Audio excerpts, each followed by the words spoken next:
Topping off the guitar tower, Spirit Airlines is dead, and another abandoned Vegas Strip project comes back to life, maybe. All that coming up right now on MTM Vegas, the solo show.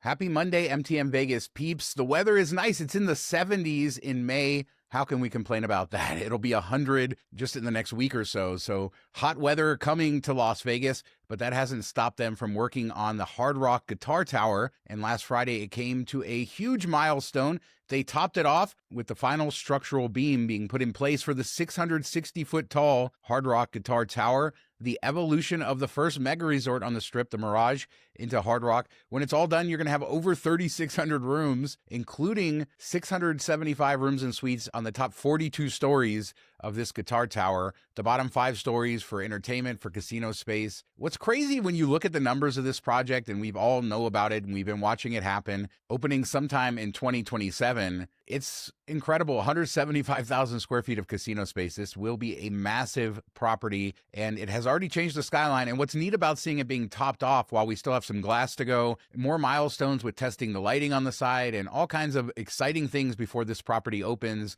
in late 2027, hopefully. It's neat to say, okay, this is where it's at. This is how it's changed the skyline. And it definitely has. Anybody who's been on the Las Vegas Strip over the last 19 months since they broke ground on this project has seen the skyline slowly change. A few more changes and tweaks to go. But here we are, topped off in Las Vegas on the Guitar Tower with so much up in the air with future projects and the economy. It's fun to have a project like this to look forward to. And Hard Rock, incredible resorts all around the world, including their flagships down in Florida.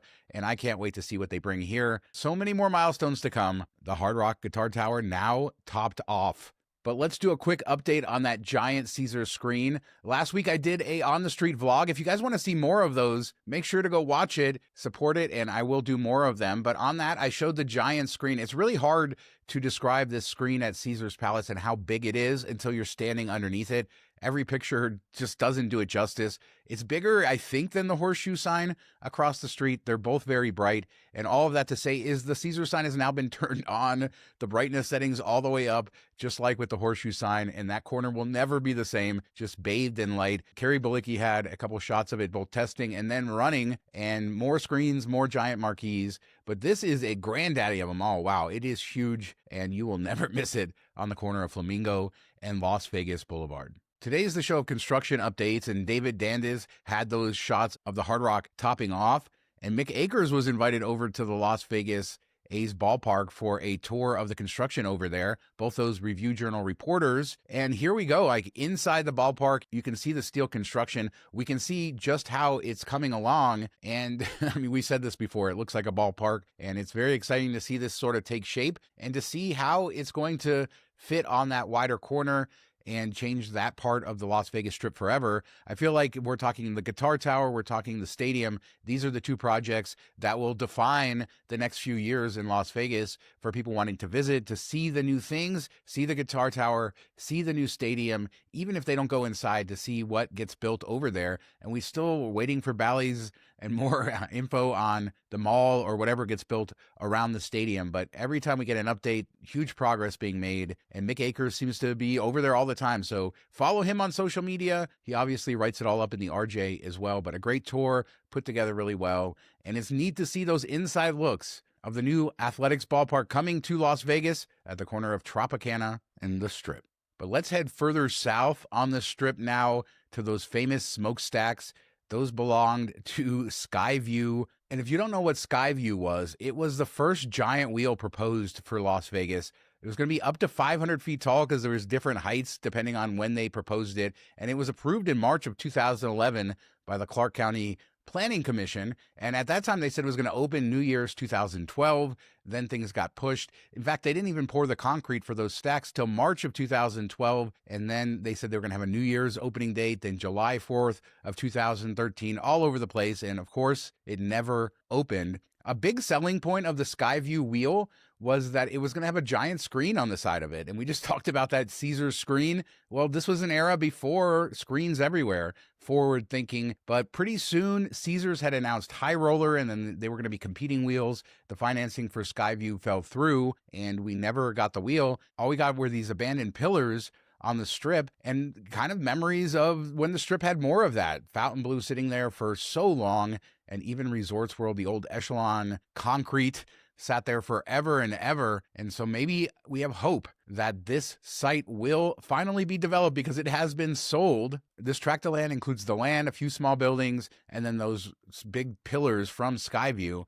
And Eli Applebaum says he's going to build an 874-room hotel casino with convention space, spa, rooftop pool, etc. But he also talks about wanting to build a restaurant in between the stacks in the pillars, leave the pillars up and build a floating restaurant in between them. So that's an interesting idea that maybe we will see come to the Las Vegas Strip. Another idea here is that this will be a heart-shaped facade for this hotel with a massive LED screen. So we're keeping the big screen from SkyVue, I suppose. A different era. I mean, the developer talked about the selling point of this massive screen. Again, I don't know. I mean, we have a lot of massive screens around, but a heart-shaped facade, 874 rooms, a floating restaurant. This is just another proposal, but 12 acres. He paid $70 million for it, and we have no renderings. There's no renderings. We can't show you this heart-shaped hotel. We can kind of envision what it might look like with a floating restaurant in between those stacks, but we don't have any vision of how this will look like. And the heart-shaped thing is weird. Are we going to do Valentine's themed?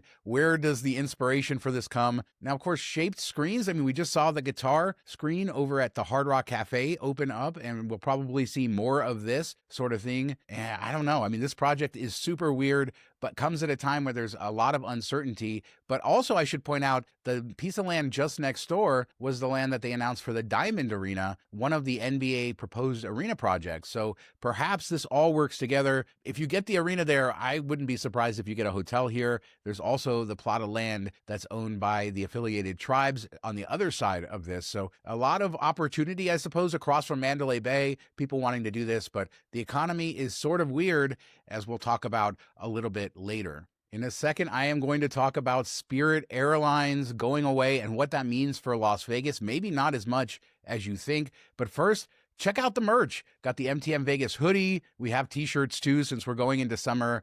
mtmvegas.shop.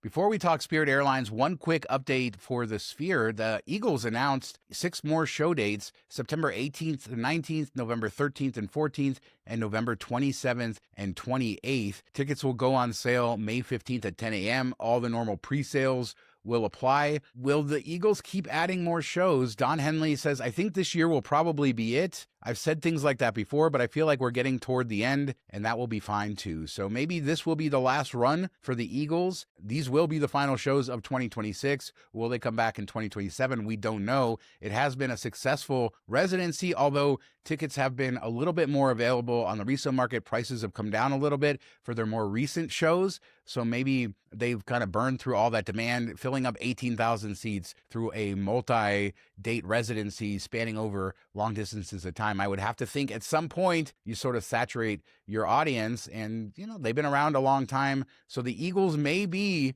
the last 6 shows, we don't know. But let's talk Spirit Airlines, the airline that everybody loved to hate, and one I think was fairly synonymous with Las Vegas. Starting with the numbers, let's look at these numbers. In 2022, Spirit took 7.3 million passengers. They peaked in 2023 at 8.41 million passengers. But look at 2025, 4.64 million passengers. Spirit had been in financial trouble for years at this point, trying different mergers, going through bankruptcy. They had cut back heavily on their routes from Las Vegas, and they were the second biggest airline in those 2022, 2023, and then by 2025, they weren't even in the top 5 at the airport. So for Las Vegas, maybe not as huge an impact as you would expect, but still 16 destinations were served by Spirit Airlines from Las Vegas: Atlanta, Burbank, Dallas, Detroit, Newark, Houston, Indianapolis, LAX, Kansas City, Chicago, Reno, and Orange County. Southern California, first off, heavily affected by this. A lot of those shorter flights. Reno will be another market where I would expect prices will go up significantly, even though Frontier is still in that market. I saw Reggie, that Casino Life, share video from the terminal where Spirit's gates are. I believe they're in the A gates. It's been a little while since I've flown them, but empty, right? It's kind of crazy to see. Other airlines will take up this capacity. Other airlines will grab these gates. But this is a huge shock to the system, not just in Las Vegas, but nationwide. As somebody who covers travel, you should expect rates to go up, prices, airfare to go up. Spirit Airlines was a budget carrier, yes, and it was the carrier everybody loved to make fun of. All the viral videos, nickel and diming you, all the sort of fees, bringing that Ryanair type business model to the US, but it also drove prices down. You now see all the major airlines with basic economy tickets and stuff like that. That was driven by Spirit and the low-cost carriers. And when you take that out of the marketplace, you are going to see higher prices, especially at a time where you have wider economic stuff, high oil prices, for example, which is essentially what did Spirit Airlines in. But it was sad. I was very sad to see Spirit Airlines go. I've flown them many times over the years, had good experiences. We've often talked about why people should go to low-cost carriers if it makes sense, if the route is right, everything else. And these big yellow planes are going to be missed in Las Vegas and elsewhere. A couple of years ago, I think this would have been a bigger impact on Las Vegas.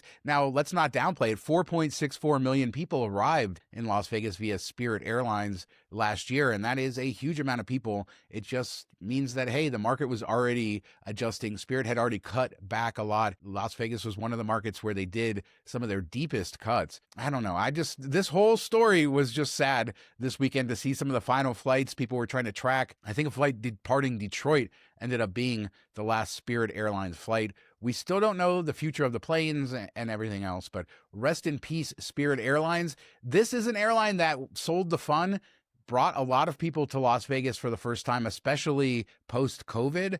I think a lot of first-time visitors coming, a lot of people coming to sort of relieve themselves, a different type of traveler, a less frequent traveler. And I think having airlines like that, having providers like that is an important thing. And it'll be interesting to see how the market adjusts. But will you miss seeing those bright yellow planes over at Harry Reid International Airport? Are you surprised that the number is so low, that they had already pulled back so much, that they had fallen from the top 5 airlines after being the second to Southwest for so many years? The smokestacks, are you excited for that project? A heart-shaped hotel and casino to replace an abandoned project on the South Las Vegas Strip, topping off the Mirage Guitar Tower. Sure, Mirage Guitar Tower, topping it off.